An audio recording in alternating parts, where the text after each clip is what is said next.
This collection is something I've never put together before.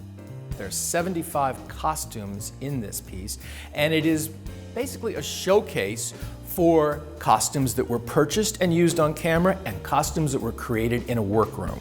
And a lot of times museums, they don't exhibit costumes that are purchased, but I think they're just as important as to the designer's sense of style and what they wanted to choose to represent the actor or represent the character in the film or television show, because we do have television pieces here. This gallery has all of our black motifs. So when you first step in here, we have Joan Collins from Dynasty. This was one of the festival costumes that she wore as Queen Elizabeth. It is a bit taller than Joan Collins, but you still get the drama. What I love about this is all of these pearls are hand sewn on. This is not fabric that was already made, all hand sewn. Costumes are the closest thing the movie-going public is going to come to their favorite star, for one thing. It's also Americana. It's ephemera. I mean, the motion picture industry really is a great American art, and the costumes are part of that art, and the costumes are tangible. Standing next to them, the public really just has this great connection. Costumes draw people in. I can't explain it 100%, but that's why at the Paramount Collection we're very proud of keeping everything very pristine in the archive, and we have a very good reputation with museums all over the world. This gallery is where we have our solids. This dress was designed by Naeem Khan and was worn by Beyonce in the film Dreamgirls. The costume designer for Dreamgirls was Sharon Davis, and Sharon did a remarkable job on the costumes, but this dress was worn in the very final scenes of the film. This exhibit took me approximately a year and a half to really assemble, because I added, I subtracted, I added again, I subtracted more.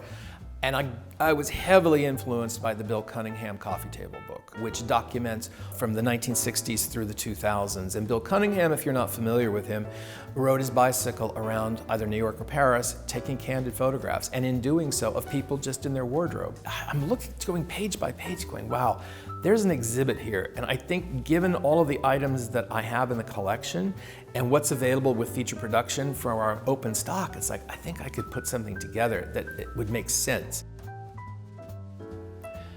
This coat is one of my favorite pieces in the collection. This was designed by Edith Head for Joanne Woodward in the film A New Kind of Love. This is a fox fur trim and a boucle wool. Now, it also has an attached hood, which is very large, and that was because it had to accommodate Joanne Woodward's tall bouffant hairdo in the film, which actually she's in disguise. I have 18 Edith Head related pieces in this particular exhibition. The woman who had the longest career of any woman in Hollywood, nominated 35 times for the Oscar, and she won 8 of those. The reason they're here is to sort of bridge the gap from the past to the present. And you can see the influence in some of Edith's pieces with some of these newer designs. So here we are in the black and white room. And of course, the centerpiece of this gallery is the Alexander McQueen piece that was worn by Kristen Wiig in the film Zoolander 2. It's so bold and so memorable and so many different patterns all put together. There is actually wire in all of these, so you could tweak them and adjust them to whatever shape you wanted them to be. This gallery features a lot of whites and slightly off-white pieces. The centerpiece is one of my favorite costumes. It was designed by Jeffrey Kurland for the film Mission Impossible Fallout. And it was worn by Vanessa Kirby, who plays the White Widow.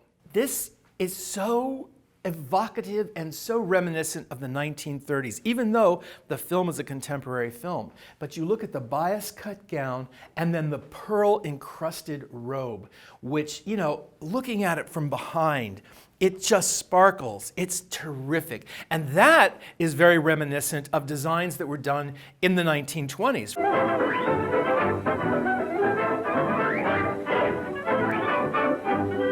During the studio system, which Old Hollywood was all part of the studio system, every studio had a costume wardrobe department with a team of tailors, drapers, seamstresses, beaters, shoemakers. In some cases, like Paramount, there was a jeweler on staff. So the workrooms were always contained within the studio on the lot. After 1967 to 1970, that started to disintegrate. What changed was the way films were being directed, produced. Reality started to set in. You really didn't need costume designers. You needed a men's costumer and a woman's costumer. And maybe, yeah, in some cases a costume designer was brought on to oversee that or come up with the overall look. And also, you have the emergence of designer names. So starting in the 70s, you have the emergence of Ralph Lauren. Then in the 80s, you have Giorgio Armani, Norma Kamali. You start having names that are recognizable names. And it's so sad in a way because some of the costume designers were diminished because it became more about the fashion designer's name than the costume designer. But that has changed now. I think that has really changed. There are some very recognizable names now as costume designers, such as Ruth Carter and Colleen Atwood, Michael Kaplan. These are big names. So, you know, you get excited about the costume designer more so than the fashion designer. It's kind of gone back. But yeah, those are Louboutins, and then that's Gucci. You see the red, but you really, I would Yeah, put it but on the see, side. it's always to see that the curved heel Yeah. on that, which is really unique. It's the first time I've ever mounted anything like this. My previous exhibits, which have been here at the Decorative Arts Center of Ohio, have centered around either Edith Head or concepts. This is a lot of unique pieces. Do you want to make sure this is straight? If you look over here to get this smooth. Does that look good? Yeah, that's flat. All right, good. I love working here. It's a very contained gallery. It's not enormous, and you have to be creative. It's how you place things and show them off. Welcome to the lower level of the Decorative Arts Center of Ohio. And down here, we have a very small but important exhibit of elements from the film Rocketman. Now, Rocketman, the costume designer, was Julian Day. And of course, if you don't know, it's about Elton John. So we'll start with this pair of ankle boots, and these were worn by Taron, who played Elton John. Now, there is a whole story and a whole thought process behind these boots.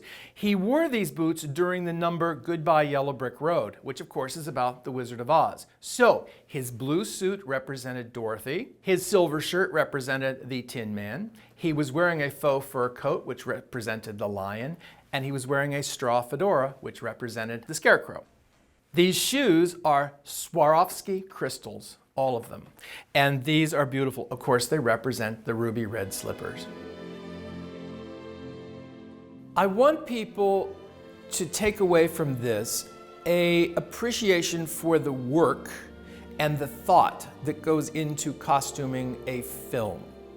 Not just the work from the workroom, but even on the pieces that are purchased, the thought that goes into purchasing that piece and how that expresses the character and defines the character that they are being worn by. Whether it's a big party scene and it's a party dress, or whether it's a blouse. And I think people will get that going through here and seeing the wide variety of pieces we have in the exhibit.